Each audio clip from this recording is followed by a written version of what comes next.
Masego was just a little girl when her world shattered. Her mother, the only warmth she had ever known, was gone. Left with only her father, Chief Barika, she clung to him, hoping he would be enough to fill the emptiness in her heart. But a man like Barika, a respected leader, could not remain without a wife for long. Soon, a new woman entered their home, Zalira. At first, Zalira seemed perfect. She smiled sweetly, spoke gently, and even embraced Masego as if she were her own child. The villagers admired her beauty, and Barika believed he had chosen a woman who would bring love back into their home. Masego, desperate for a mother's affection, opened her heart to her stepmother. She held Zalira's hand, followed her around, and even started calling her Mama. For a while, it seemed like happiness had returned, but things began to change when Zalira gave birth to her own daughter, Nandira. Masego was excited to have a little sister, someone she could love and protect. She imagined them growing up together, sharing stories and laughter, but she soon realized that Zalira's love had limits, and she was not included in them. Slowly, the kindness in Zalira's eyes turned cold. The warmth in her voice disappeared. She became distant, and soon, her true colors started to show. It began with little things, an extra piece of meat on Nandira's plate, but none for Masego, a beautiful dress for Nandira, while Masego's clothes grew old and worn. At first, Masego thought it was a mistake. She tried harder to please Zalira, hoping to earn back the love she had once felt. But the harder she tried, the more Zalira pushed her away. One evening, as Masego reached for a piece of fruit, Zalira's voice cut through the air like a blade. "That is for Nandira," she snapped, snatching it away. "You must learn your place." Masego's heart sank. What was her place? Was she not a daughter in this home? Was she not family? She turned to her father, hoping he would see what was happening. But Barika was blind to Zalira's cruelty.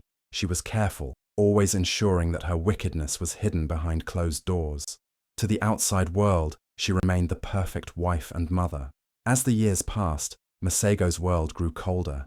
Zalira controlled everything: what she ate, what she wore, and even how she was treated in her own home. Nandira, spoiled and arrogant, followed her mother's lead, treating Masego like she was nothing more than a servant. The love she once knew faded, replaced by loneliness and confusion. Masego didn't know it yet, but the poison of hatred had already begun to seep into her heart, and Zalira, satisfied with her work, was just getting started. At first, Masego tried to ignore the way Zalira treated her. She told herself it was just her imagination, that maybe she was overthinking things. But as the days turned into months, it became impossible to ignore. Zalira's once gentle voice now carried a sharp edge. Her words no longer filled with kindness, but with something much darker. "You are not special, Masego," Zalira would whisper when no one else was around. "Your father only keeps you here because he has no choice. If he truly loved you, wouldn't he treat you like he treats Nandira?" Masego's heart clenched every time she heard those words.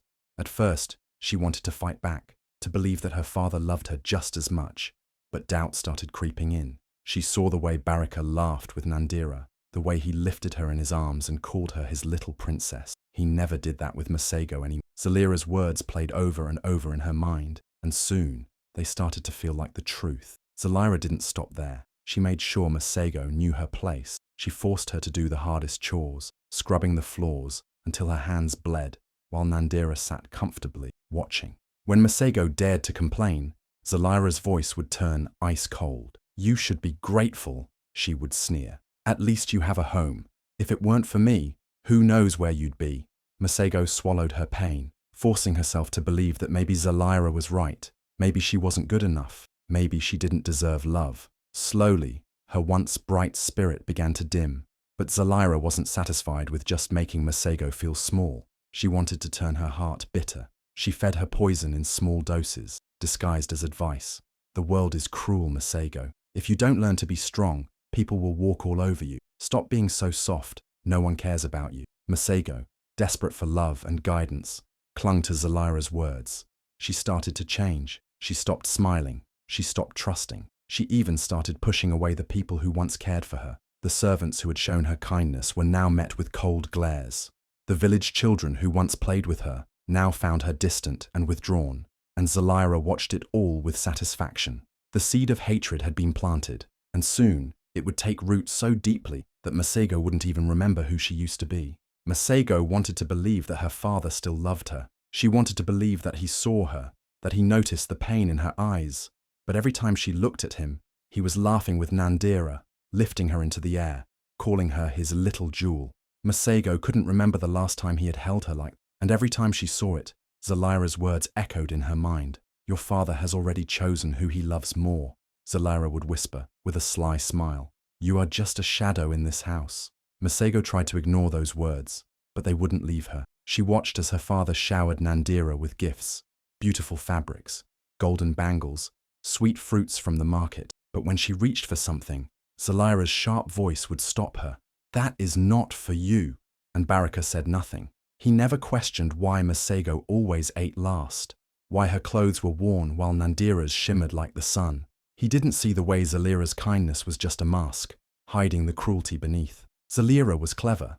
In front of Baraka, she was the perfect mother, always speaking softly, always pretending to care. Masego is so stubborn, she would sigh. I try my best to guide her, but she refuses to listen. And Baraka would nod, believing every word. She is just a child, he would say. She will learn. But Masego wasn't learning. She was breaking. One evening, she sat by the doorway, watching her father with Nandira. The two of them were talking, laughing, lost in their own little world. She waited for him to look at her, to call her over, to ask how her day had been. But he never did. Something inside her snapped. She stood up, stormed toward him and blurted out, "Why don't you love me?"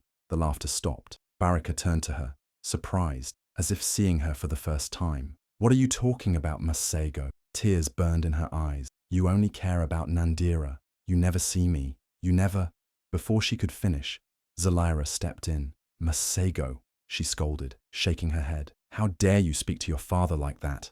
Baraka's face hardened. "You must not be ungrateful," he said sternly. "I have given you everything." Masego felt like the ground had been ripped from under her feet. Everything. He had given her nothing. Not love, not kindness, not a single moment of warmth since Zalira arrived. But he didn't see it. He never would. And as Masego ran from the room, Zalira watched her with a satisfied smile. The cracks were deepening. The poison was working. Masego was no longer the bright-eyed girl who once ran through the village with laughter in her voice. She had become someone else, someone colder, angrier. She didn't trust anyone, and she didn't want to. What was the point? Love was a lie. Caring for people only led to pain. That was what Zalira had taught her, and Masego had started to believe it with every part of her soul. She no longer smiled at the villagers. When people greeted her, she either ignored them or gave them a sharp look that sent them away. The old woman who used to braid her hair tried to call her over one afternoon, but Masego just walked past as if she hadn't heard. The servants in her father's household, the ones who had once whispered kind words to her when she was sad, now kept their distance. Masego made sure of that. If they tried to help her, she snapped at them. If they left food for her, she refused to thank them. The warmth she once had was gone, replaced by a sharp edge that cut anyone who came too close. And Zalira, she was pleased. "This is how the world works, my dear," Zalira would say, watching Masego with a knowing smile. "If you show kindness, people will take advantage of you. If you care too much, they will crush you."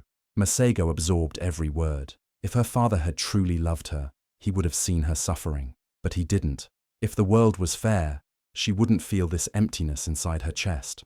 But fairness was just another lie. One day, a young servant girl accidentally spilled water near Masego's feet. The girl immediately fell to her knees, trembling, expecting the Masego she once knew to help her. But that Masego was gone.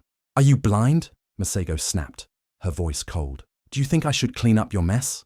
The servant girl's eyes widened with shock. Masego had never spoken to her like that before. She stammered an apology, but Masego had already turned away, ignoring the pain in the girl's face.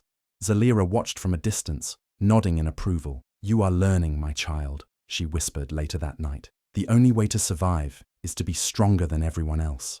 And Masego believed her. She stopped looking for love, for kindness, for anything that made her weak. She built walls so high that no one could reach her. Not the villagers, not the servants, not even the girl she used to be. But what Masego didn't realize was that those walls weren't protecting her. They were trapping her in a darkness that was slowly swallowing her whole. The day Tumalo arrived in the village, the sky was heavy with dark clouds, as if a storm was coming. He was a tall man, with deep, knowing eyes, and a presence that felt strangely comforting. Unlike most travelers who passed through in silence, Tumalo walked with purpose, greeting people as if he had known them all his life. Masego first saw him from a distance. She had no interest in new people, especially not ones who smiled so easily. She had learned long ago that kindness was nothing more than a mask. People pretended to care, only to leave wounds behind. When Tumalo came to the chief's home seeking shelter for the night, Zalaira welcomed him with false hospitality, offering him food and a place to rest. But Masego kept her distance, watching him with suspicion. She hated the way he spoke to people, how he listened with genuine interest, how his laughter carried through the air like music. It reminded her of something she had buried long ago, the girl she used to be. Tumalo, however, noticed Masego immediately. Unlike others who were too afraid to approach her, he wasn't deterred by her coldness. When he first greeted her, she barely looked at him. "You have the eyes of someone who has been carrying a heavy burden for a long time," he said softly. Masego scoffed. "You know nothing about me." "Perhaps not," Tumalo replied, "but I know what it looks like when someone is hiding behind anger." His words unsettled her. No one had ever spoken to her like that before. Not with pity, not with fear, but with understanding. She didn't know how to respond, so she did what she always did. She turned away, but Tumalo didn't stop. He greeted her every morning, even when she ignored him. He spoke to her kindly, even when she was rude. He treated her as if she was someone worth knowing, someone who wasn't just made of bitterness and resentment. One afternoon, she found him sitting under a large baobab tree, carving something out of wood. She meant to walk past him, but for some reason, she hesitated. "What are you making?" she asked before she could stop herself. Tumalo smiled without looking up. "A bird," he said. "Birds remind me that no matter how heavy the world feels, we are meant to fly." Masego frowned, confused by his words. She had spent so long believing that life was nothing but cruelty, that the only way to survive was to build walls around her heart. But something about Tumalo was different. He didn't just speak of hope, he carried it with him. And for the first time in years, Masego felt something stir inside her, something she had long forgotten.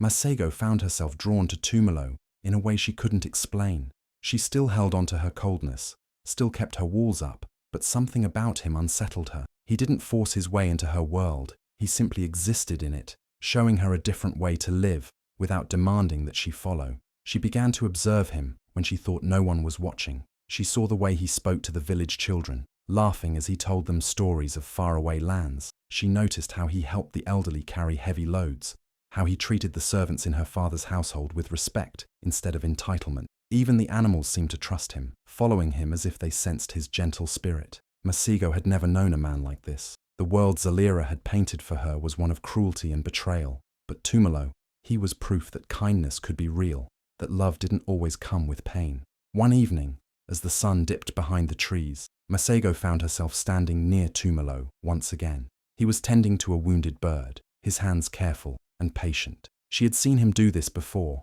mend the broken, heal the hurting, but this time she felt the need to speak. "Why do you bother?" she asked, her voice sharper than she intended. "Why waste your time on something that might never fly again?"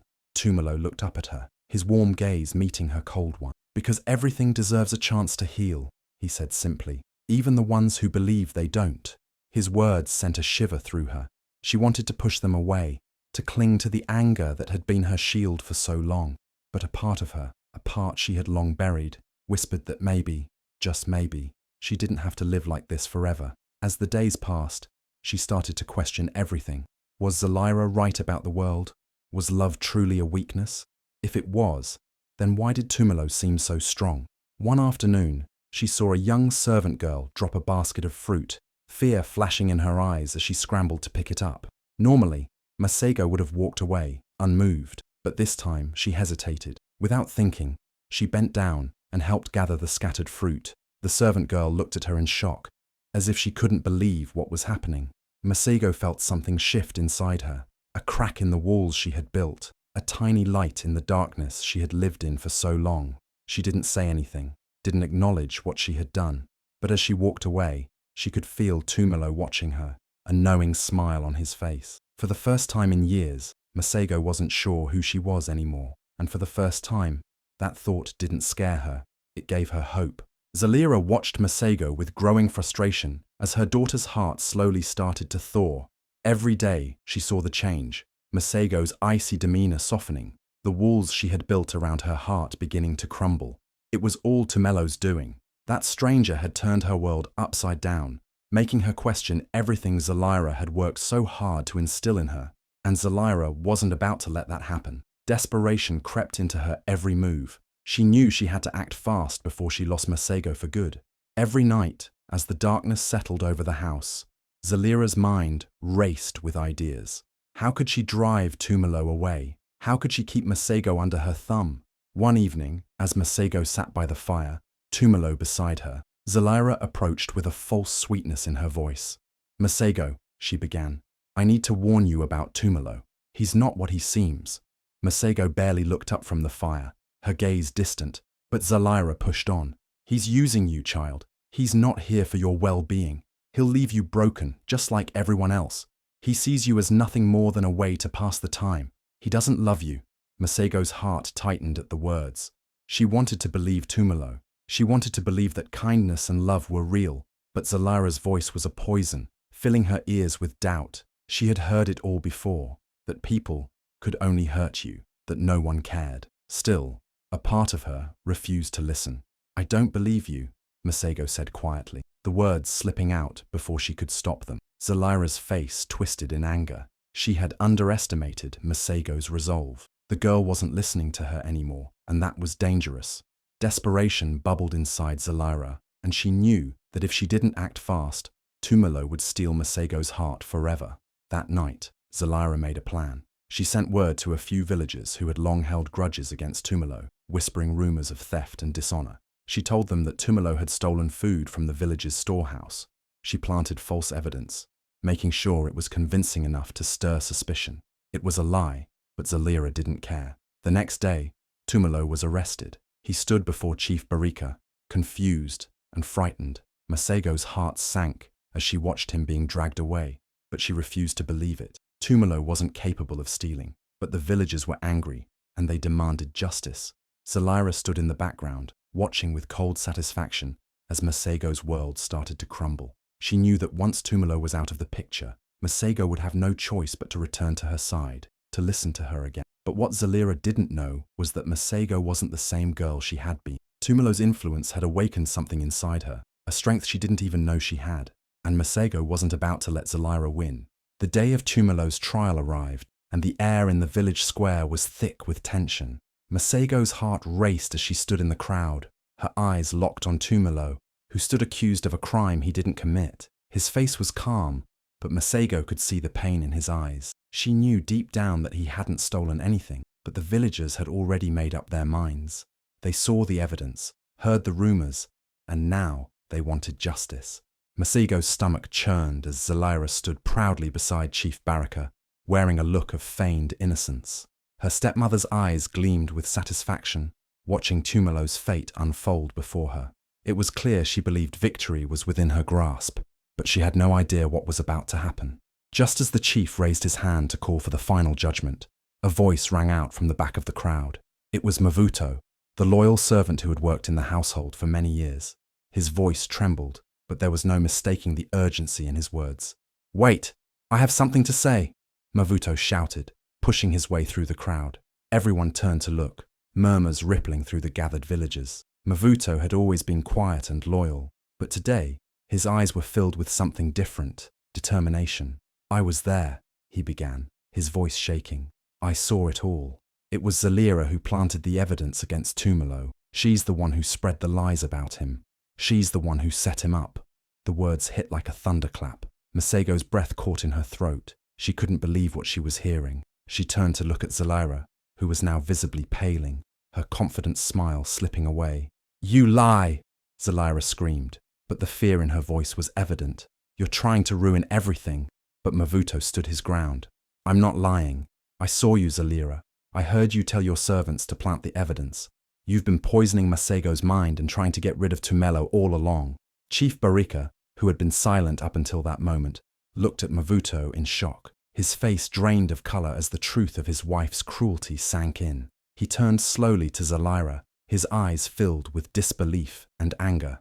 "Is this true?" he asked, his voice low but filled with fury. Zalira's eyes darted around the square, and for the first time she was cornered.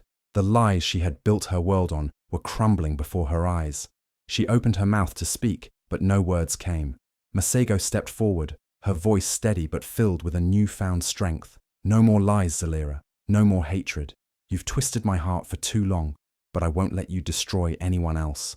For the first time, Masego stood tall, her shoulders straight, her head held high. She turned to Tumelo, who was looking at her with hope in his eyes, and took a deep breath. "I believe him," she said, her words carrying over the crowd. "Tumelo didn't steal. You're the one who tried to destroy him, and you're the one who's been poisoning me with lies. I will not live under your shadow anymore." Zalira stood there in stunned silence as Masego's words sank in. The power she had held over her stepdaughter was gone.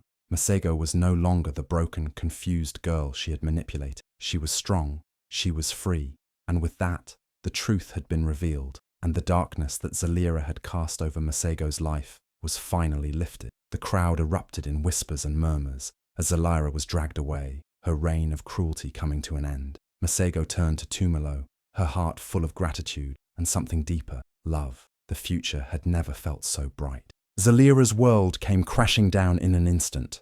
The moment Chief Barika, her husband, turned his back on her, her fate was sealed. Her lies, her manipulation, and the cruelty she had shown to Masego were all laid bare for everyone to see. There was no more pretending. No more pretending to be the kind, loving stepmother. The truth had been exposed, and Zalira was now the villain in her own story. As she was dragged out of the chief's household, Zalira's eyes darted around, searching for someone, anyone, who would stand by her, but there was no one. Her daughter Nandira stood at the doorway, her eyes wide with fear. She had always followed her mother's lead, but now, seeing Zalira's fall from grace, something inside her shifted. Nandira stepped back, her face filled with uncertainty. I can't be a part of this," Nandira whispered, her voice barely audible as she turned away from her mother. Zalira's heart twisted with shock. Her own daughter, the one she had raised to follow in her footsteps, was turning her back on her. She reached out, her hand trembling, but Nandira was already gone, disappearing into the house, away from the shame that now clung to her mother like a dark cloud. Alone, Zalira stood in the village square, her once proud figure now broken. The villagers who had once feared her now watched from a distance, their faces filled with disdain. She had always been the one to make others bow to her, but now there was no one left to bow to her, no one left to listen to her words. She had burned every bridge, poisoned every relationship. Desperate, she turned to the villagers, her voice shaky but demanding. "Please, I need your help," she begged, her eyes wide with panic. "You can't let them do this to me. I was the one who held this village together. You owe me." But the villagers only shook their heads. They had seen who Zalira truly was, the woman who had tried to tear a family apart for her own gain, the woman who had spread hatred and lies. Now, they wanted nothing to do with her. One of the elders stepped forward, his face grim. "You've shown us the worst of yourself, Zalira. The harm you've caused can never be undone. We will have no part in your schemes." Zalira's heart sank. She tried to plead with them, but it was too late. The hatred she had sown had come back to haunt her. It had consumed her life and left her with nothing but the bitter taste of her own actions. In the days that followed, Zalira wandered the village, desperate for someone to take pity on her, but all the doors were closed. No one would speak to her. No one would offer her shelter. The very hatred she had fed Masego had come back to consume her, and in the end, it was her own loneliness that was the most painful punishment of all.